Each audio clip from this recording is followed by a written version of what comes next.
जय Hind and hello guys, स्वागत है आपका आपके अपने YouTube चैनल ज्ञानदेह होस्ट में। और इस वीडियो में मैं आपको बताने वाला हूं UP LT grade teacher online form 2025 के बारे में, जहां पर गाइस आपको लेटेस्ट अपडेट के साथ सभी प्रॉब्लम के हल सहित फॉर्म कैसे फिल करना है इसके बारे में संपूर्ण जानकारी दी जाएगी। और आपको ये भी बताया जाएगा कि कौन सा सब्जेक्ट पर अप्लाई करने के लिए एग्जैक्टली क्या क्वालिफिकेशन चाहिए, और अगर आपके पास वो एग्जैक्टली क्वालिफिकेशन है तो ही आप अप्लाई करने के लिए एलिजिबल है, अन्यथा आप अप्लाई करने के लिए एलिजिबल नहीं है। आप बार बार कमेंट करके पूछने की कोशिश मत करिए, क्योंकि वहां पर फिर मैं इतने सारे कमेंट का आंसर नहीं दे पाता। इसलिए मैं आपको वीडियो को शुरुआत में अच्छे से बताने वाला हूं कि कौन सा सब्जेक्ट पर अप्लाई करने के लिए क्या क्वालिफिकेशन चाहिए, जिसके माध्यम से आप अप्लाई करने के लिए एलिजिबल हो सकते हैं। बाकी इस वीडियो में आगे चल करके मैं आपको बहुत ही अच्छे से बताऊंगा कि कैसे आपको फॉर्म को भरना है OTR के माध्यम से, और कैसे आपको आपका OTR करना है इसके बारे में भी आपको जानकारी दी जाएगी। और गाइज, अगर आप वेबसाइट एक्सेस नहीं कर पा रहे हैं तो ये वेबसाइट थोड़ी लीचड़ टाइप की है,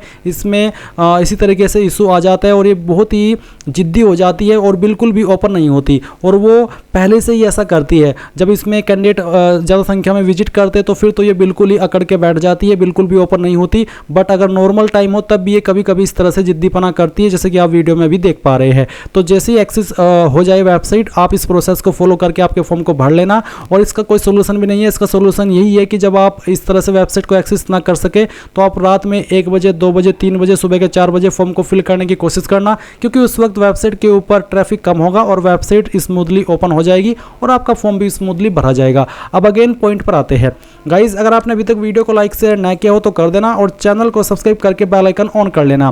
फिर जो लिंक वीडियो के डिस्क्रिप्शन में दिया है आप ओपन करेंगे, आपको जानने को मिलेगा कि भर्ती 7466 पोस्ट पर निकाली गई है। फॉर्म इसके आप 28 अगस्त 2025 तक भर पाएंगे। फीस की इसमें बात अगर करें तो जनरल OBC WS के लिए 125, SC ST के लिए 65, दिव्यांग के लिए 25। फिर आप यहाँ पर नीचे की तरफ आपकी एज लिमिट की इन्फॉर्मेशन चेक कर लेंगे, और आप यहाँ पर एक वीडियो देखेंगे जो कि मैंने स्पेशली बनाई है UP PSC LT grade OTR version के बारे में। यानी कि अगर आप LT ग्रेड पर फॉर्म भर रहे हैं और आपका OTR नहीं हुआ है तो आप इस वीडियो को वॉच करिए, जो कि स्पेशली इसी के बारे में बनाई हुई है। इसमें मैंने अच्छे से बताया कि कैसे आपको OTR करना है। और गाइज, अब OTR में आपको सिर्फ 10वीं की क्वालिफिकेशन की जानकारी देनी होती है, कोई डॉक्यूमेंट्स भी अपलोड करने की आवश्यकता नहीं पड़ती। तो आप घबराइएगा नहीं कि मेरे सामने कोई अन्य क्वालिफिकेशन फिल करने का ऑप्शन नहीं आया, क्योंकि वो ऑप्शन पहले इसमें दिए गए थे जब ये वेबसाइट लॉन्च हुई थी और बाद में हटा लिए थे। अब सिर्फ आप 10वीं की इन्फॉर्मेशन ही फिल करते हैं। तो ये चीज़ आपको यहाँ से क्लियर हो गई। अब मैं आपको इसके एलिजिबिलिटी के बारे में थोड़ा सा डिटेल्ड में एक्सप्लेन कर देता हूँ, ताकि आपका कोई सवाल डाउट फिर बाद में न रहे। तो आप यहाँ पर खुद भी ऑफिशियल नोटिफिकेशन से ये जो इंग्लिश में है या फिर हिंदी में, जिस लैंग्वेज में ओपन करना चाहिए ओपन करके इसके बारे में जान सकते हैं। जहाँ पर आपको जैसे कि एग्जांपल के लिए जानने को मिलेगा, अगर आप असिस्टेंट टीचर यानी कि LT ग्रेड की हिंदी सब्जेक्ट पर अप्लाई कर रहे हैं या करने वाले हैं, तो आपसे ग्रेजुएशन की डिग्री मांगी है जो कि आपने हिंदी सब्जेक्ट के साथ में पास की हो। साथ ही गाइज, आपके पास यहाँ पर होना चाहिए इंटरमीडिएट विद संस्कृत, यानी कि आपके पास 12वीं में संस्कृत सब्जेक्ट होना चाहिए। अगर ये नहीं है तो आपके पास ये आपको जो बोला है पास इन उत्तर माध्यम परीक्षा, जो कि आपने UP संस्कृत शिक्षा परिषद से पास की हो। साथ ही BEd की योग्यता होनी चाहिए। फिर जैसे कि आप एग्जाम्पल के लिए इंग्लिश सब्जेक्ट में अप्लाई करना चाहते तो आपके पास ग्रेजुएशन डिग्री इंग्लिश लिटरेचर में होनी चाहिए। साथ ही आपके पास BEd की योग्यता होनी चाहिए। फिर अगर आप सोशल साइंस पर अप्लाई करते हैं तो आपको बोला कि आपके पास ग्रेजुएशन डिग्री होनी चाहिए, जो कि इनमें से 2 सब्जेक्ट तो आपके पास उस ग्रेजुएशन डिग्री में होनी चाहिए, जैसे कि history, geography, political science and economics. यहाँ पर 4 सब्जेक्ट दिए हैं। अगर आपके पास इनमें से 2 सब्जेक्ट है तो आप सोशल साइंस के सब्जेक्ट पर अप्लाई कर सकते हैं। और अगर आपका सवाल ये है कि क्या मैं मल्टीपल पोस्ट पर अप्लाई कर सकता हूं, तो जी हाँ, आप मल्टीपल पोस्ट पर अप्लाई कर सकते हैं। बस आपके पास उसकी क्वालिफिकेशन होनी चाहिए जिस पर आप अप्लाई करना चाहते हैं। इसी प्रकार से अगर आप असिस्टेंट टीचर कंप्यूटर सब्जेक्ट पर अप्लाई करना चाहते हैं तो आपके पास BTech या फिर BE की योग्यता हो, जो कि आपने कंप्यूटर साइंस से पास की हो, और आपके पास ग्रेजुएट होना चाहिए इन कंप्यूटर साइंस, यानी कि आपके पास या तो पहले वाली क्वालिफिकेशन होनी चाहिए या फिर आप ग्रेजुएट होने चाहिए कंप्यूटर साइंस में, तो भी आप अप्लाई कर सकते हैं। इसके अलावा आपके पास यहाँ पर जो तीसरी क्वालिफिकेशन है, तीसरा विकल्प है, वो है कि BTech graduation in computer science and MCA post graduation in computer science, तो भी आप अप्लाई कर सकते हैं। और BEd तो सभी के लिए कंपलसरी रखी है, BEd तो आपके पास होनी ही चाहिए। इसी प्रकार से जो आपके बाकी के सब्जेक्ट है, जैसे कि biology, Sanskrit, arts, music, commerce, home science पर भी अप्लाई करने के लिए आपसे ग्रेजुएशन की डिग्री जो कि आपने होम साइंस में पास की है मांगी है, तो भी आप अप्लाई करने के लिए एलिजिबल हो पाएंगे। तो आपको यहाँ पर ऑलमोस्ट सभी क्वालिफिकेशन के बारे में पता चल गया है, पोस्ट वाइज और सब्जेक्ट वाइज। अब अगर आप एलिजिबल है और इंटरेस्टेड है अप्लाई करने के लिए तो आप कैसे करेंगे वो जान लीजिए। आप इंपॉर्टेंट लिंक के सेक्शन से अप्लाई ऑनलाइन लिंक ओपन करेंगे, आपके सामने कुछ ऐसा इंटरफेस आ जाएगा जैसे कि आप वीडियो में देख सकते हैं। अब यहाँ पर आप देख सकते हैं पहले नंबर पर आपको ये वैकेंसी देखने को मिल रही है जिसमें कि आप इसकी स्टार्टिंग डेट, लास्ट डेट, ये सब इन्फॉर्मेशन देख सकते हैं। और गाइज अभी इसके सामने आप देख सकते हैं अप्लाई का लिंक, तो आप अप्लाई के ऊपर क्लिक करना। अप्लाई के ऊपर क्लिक करने के बाद यहाँ पर इस तरह से प्रोसेसिंग होगी और प्रोसेसिंग हो जाने के बाद में यहाँ पर आपको कुछ इस तरह से इन्फॉर्मेशन देखने को मिलेगी, जहाँ पर आपको ये जानने को मिलेगा कि आपकी जो वैकेंसी है किस सब्जेक्ट में निकाली गई है और साथ ही साथ उस पर आपको क्या पे स्केल मिलेगा और उस सब्जेक्ट के लिए पर्टिकुलर कितनी टोटल वैकेंसी है उसकी पूरी इन्फॉर्मेशन आपको यहाँ पर देखने को मिल जाएगी। तो आपको जिस भी सब्जेक्ट के लिए अप्लाई करना है उसी के सामने जो आप देख सकते हैं ऑथेंटिकेट विद OTR, इसके ऊपर क्लिक कीजिएगा। एग्जाम्पल के लिए जैसे कि मैं यहाँ पर अभी आपको अप्लाई करके दिखाने वाला हूँ हिंदी की पोस्ट पर, सभी पर अप्लाई करने का तरीका सेम रहेगा, बस उसकी क्वालिफिकेशन कम ज़्यादा होगी क्योंकि आप जानते हैं कि इसमें अप्लाई करने का तरीका तो बिल्कुल सेम है, बस क्वालिफिकेशन के विकल्प आपके सामने वही वाले आएंगे जो कि उस सब्जेक्ट पर अप्लाई करने के लिए आपसे मांगा है। तो चलिए जैसे कि एग्जांपल के लिए मैं यहाँ पर पहले वाला सब्जेक्ट सिलेक्ट कर लेता हूँ और मैं ऑथेंटिकेट विद OTR इसके ऊपर क्लिक करता हूँ। तो सेम वे में आप जिस भी सब्जेक्ट के लिए अप्लाई कर रहे हैं असिस्टेंट टीचर की, उसी के सामने आप ऑथेंटिकेट विद OTR इसके ऊपर क्लिक करना। इस वेबसाइट का सर्वर काफ़ी स्लो चल रहा है, शुरुआत में ही ये हाल है, मुझे नहीं पता आगे चल करके इसमें क्या आपको प्रॉब्लम फेस करनी पड़ेगी। तो इसके बाद आपके सामने ये वाला इंटरफेस आएगा जैसे कि आप वीडियो में देख सकते हैं। अभी आपको यहाँ पर ऑथेंटिकेट विद OTR सर्वर इसके ऊपर क्लिक करना है। फिर आपके सामने एक सवाल आएगा, have you completed your OTR registration, क्या आपने आपका OTR रजिस्ट्रेशन कंप्लीट कर लिया है। तो गाइज अगर आप कंप्लीट कर चुके हैं तो ही आप यहाँ पर आगे बढ़ेंगे, अगर आपने नहीं किया तो आपको यहाँ पर नो करने पर बोला जाएगा click here to get your OTR number, यानी कि पहले आप OTR कीजिए और उसके बाद में आप यहाँ पर इस वाले इंटरफेस पर आइए। तो अगर आपका OTR नहीं है आप इसके ऊपर क्लिक करके OTR वाली वेबसाइट के ऊपर जाएंगे और आपका OTR कंप्लीट करेंगे। और उसके लिए मैं आपको अगेन सजेस्ट करना चाहूँगा कि मैंने OTR के लिए जब 2024 के अंदर OTR वाली प्रक्रिया लॉन्च की थी तभी वीडियो बना दी थी, आप इस वीडियो को वॉच कर लेना, जो कि मैंने इस वीडियो के डिस्क्रिप्शन में जो लिंक दिया है हमारी वेबसाइट का, इसको जब आप ओपन कर लेंगे तो यहीं पर आपको ये OTR की वीडियो मिल जाएगी। आप जब इसको वॉच करेंगे इसमें बहुत ही अच्छे से, बहुत ही आराम से मैंने सभी चीज़ एक्सप्लेन की है कि कैसे आपको इसमें आपका रजिस्ट्रेशन से लेकर क्वालिफिकेशन और प्रिंट तक की जानकारी भरनी है। तो आप इस वीडियो को एक बार चेकआउट कर लेना, आपके सभी डाउट्स OTR को लेकर के क्लियर हो जाएंगे। उसके बाद जब आपका OTR हो जाए तो फिर आप इस वाले इंटरफेस पर आकर के यहाँ पर यस करना कि हाँ मैंने OTR कर लिया है, एंड देन आप गो के ऊपर क्लिक करेंगे। फिर जो OTR करने के बाद में आपको आपका OTR नंबर मिलता है, वो नंबर आप यहाँ पर डालिए और प्रोसीड के ऊपर क्लिक कर दीजिए। प्रोसीड पर क्लिक करने के बाद आप यहाँ पर देखिए कि आपका जो वन टाइम रजिस्ट्रेशन नंबर है वो वैलिडेटेड है और अब आप यहाँ पर प्रोसीड कर सकते हैं आगे। तो आपको क्लिक हेयर टू ऑथेंटिकेट इसके ऊपर क्लिक करना है और यहाँ से आपको इसमें ओके कर देना है। ओके करने के बाद में गाइज जो आपने आपकी इन्फॉर्मेशन इसमें OTR वाले पोर्टल पर भरी थी वो इन्फॉर्मेशन आपकी फैच कर ली जाएगी। तो अगर आप पहले से इसमें OTR करके रखे हैं 2024 से ही और आपको लगता है कि यार कोई जानकारी मुझे चेंज करनी है, तो पहले आप OTR वाले पोर्टल पर जाएंगे, वहाँ पर जो आपको मॉडिफिकेशन करना है वो मॉडिफिकेशन करेंगे और फिर आपकी वो जो इन्फॉर्मेशन है वो यहाँ पर भी अपडेट हो जाएगी। अब आप यहाँ पर आएंगे और आपको बोला कि आप किस माध्यम से आगे बढ़ना चाहते हैं, थ्रू पासवर्ड या फिर OTP। जब आप इसमें OTR करते हैं तो उस वक्त आपको एक पासवर्ड भी बनाने को बोला जाता है। तो अगर आप पासवर्ड के माध्यम से कर रहे हैं, आपको आपका पासवर्ड याद है, तो आप यहाँ पर वो पासवर्ड डाल करके प्रोसीड कर सकते हैं, या फिर जो आपने नंबर भरा था इसमें आपका रजिस्टर्ड किया था OTR के ऊपर वो आप यहाँ पर सिलेक्ट कर लेना, गेट OTP करना, आपके नंबर के ऊपर OTP सेंड कर दिया जाएगा और फिर वो OTP आप यहाँ पर डाल करके आगे बढ़ेंगे। तो इनमें से आपकी चॉइस है, जिस माध्यम से आप आगे बढ़ना चाहते हैं वो सिलेक्ट कीजिए और प्रोसीड कर दीजिए। अब प्रोसीड करने के बाद आप देख सकते हैं आपके सामने इस तरह से इन्फॉर्मेशन आएगी और अब आपको अगेन प्रोसीड के ऊपर क्लिक करना है।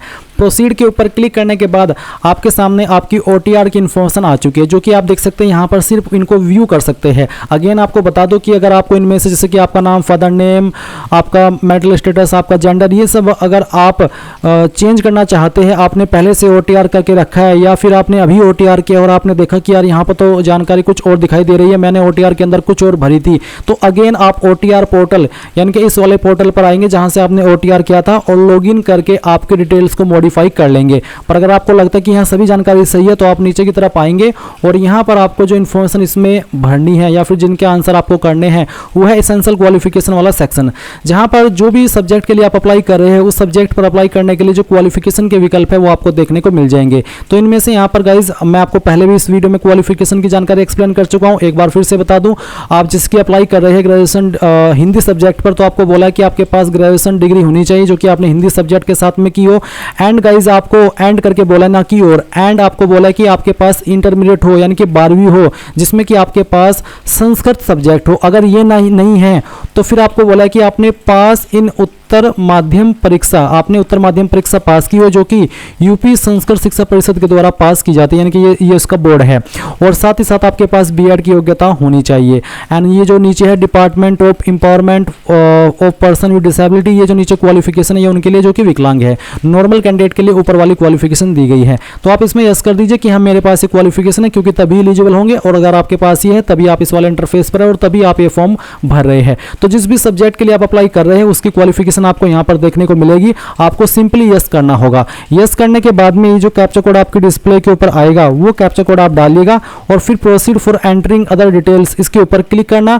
यहाँ से आपको kindly proceed further for candidate dashboard login इसके ऊपर क्लिक करना और यहाँ से ओके कर देना। गाइज यहाँ पर जब आप proceed for entering other details इसके ऊपर क्लिक करते हैं और गाइज प्रोसेसिंग हो जाती है और प्रोसेसिंग हो जाने के बाद में आपको नेक्स्ट पेज पर ट्रांसफर नहीं किया जाता और आप जब दोबारा से क्लिक करते हैं तो आपको यहाँ पर ये वाला इंटरफेस देखने को मिलता है कि you have already initiated the application form filling process, kindly proceed further namely application form part 2, यानी कि आपको यहाँ पर पार्ट 2 पर जाने के लिए बोला जा रहा है कैंडिडेट डैशबोर्ड लॉगिन के माध्यम से। बट आप यहाँ पर देख रहे हैं कि यार मैंने तो उस वाले पेज पर गया भी नहीं और फिर मेरे सामने ये एरर आ रहा है। और ये एरर बहुत सारे कैंडिडेट के सामने आ सकता है। जब मेरे सामने आ गया पहली बार में तो आपके सामने भी आएगा और फिर आप परेशान हो जाएंगे कि सर मैं कहाँ से लॉगिन करूँ। चलिए ये चीज़ मैं आपका यहीं पर क्लियर कर देता हूँ। तो जो लिंक मैंने आपको इस वीडियो के डिस्क्रिप्शन में दिया हुआ है हमारी वेबसाइट का ये वाला, ये आप अगेन ओपन करेंगे या फिर अगर आपने किसी अन्य विंडो में ओपन करके रखा है तो अच्छी बात है। और फिर अगेन आप अप्लाई ऑनलाइन लिंक ओपन करेंगे।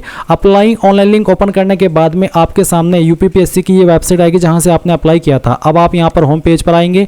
होम पेज पर आपको जैसे क्लिक करना है इसके बाद आप देखेंगे कैंडिडेट डैशबोर्ड लॉगिन, आप इसके ऊपर क्लिक करेंगे। इसके ऊपर क्लिक करने के बाद में यहाँ पर आपके सामने ऐसा इंटरफेस आएगा। अब आप अगेन आपका OTR नंबर यहाँ पर डालेंगे और प्रोसीड के ऊपर क्लिक करेंगे। फिर से आपकी यहाँ पर जो OTR की इन्फॉर्मेशन है वो इस तरह से फैच की जाएगी। आप क्लिक हेयर टू ऑथेंटिकेट इसके ऊपर क्लिक करेंगे, यहाँ से ओके करेंगे।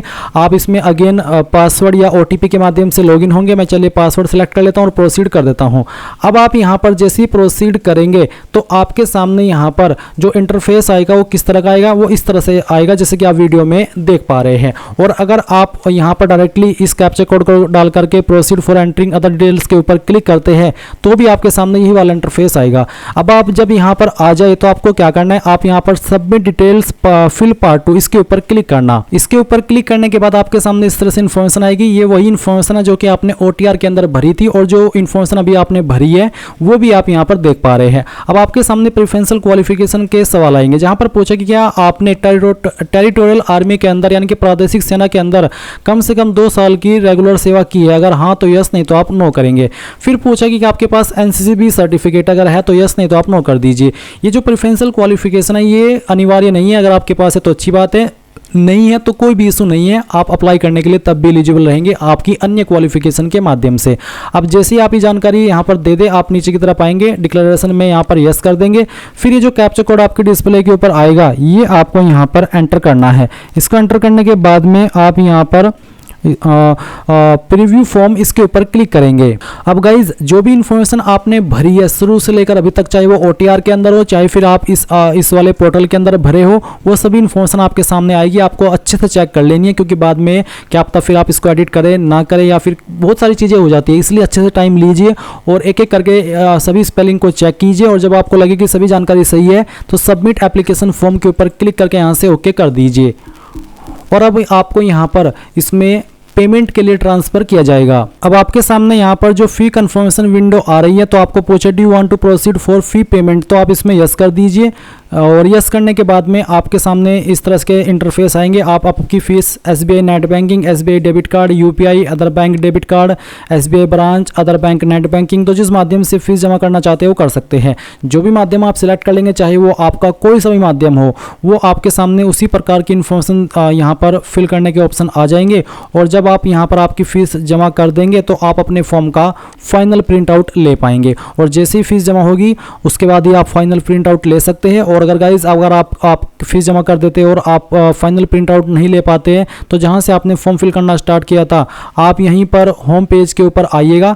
जो मैंने आपको पहले भी बताया था, अगर आपको कोई भी इशू आ जाता है तो आप होम पेज के ऊपर आना, इसी वेबसाइट के जहाँ से आपने फॉर्म फिल करना स्टार्ट किया और जहाँ से आपने कैंडिडेट डैशबोर्ड लॉगिन के ऊपर क्लिक करके आपका अगेन लॉगिन किया था, अगर बीच में एरर आया था तो वहीं से आप आपके फॉर्म का फाइनल प्रिंट आउट भी ले सकते हैं, आपका फॉर्म का स्टेटस भी चेक कर सकते हैं, सभी चीज़ें आप चेक कर सकते हैं। ये वेबसाइट का सर्वर काफ़ी डाउन चल रहा है, सही से वेबसाइट लोड नहीं हो रही है तुरंत, इसलिए इतना वक्त लग रहा है। और अगर आपको फिर भी कोई इशू आए ये सभी इन्फॉर्मेशन बताने के बाद भी, तो आप कमेंट के माध्यम से पूछ लेना। और यही थी आपकी UPPSC assistant teacher LT online form 2025 के बारे में पूरी जानकारी। आई होप आपको पसंद आई होगी। अगर आपका कोई सवाल डाउट रह गया हो किसी जानकारी को लेकर के, तो आप कमेंट के माध्यम से पूछ लेना। Thanks for watching. जय हिंद।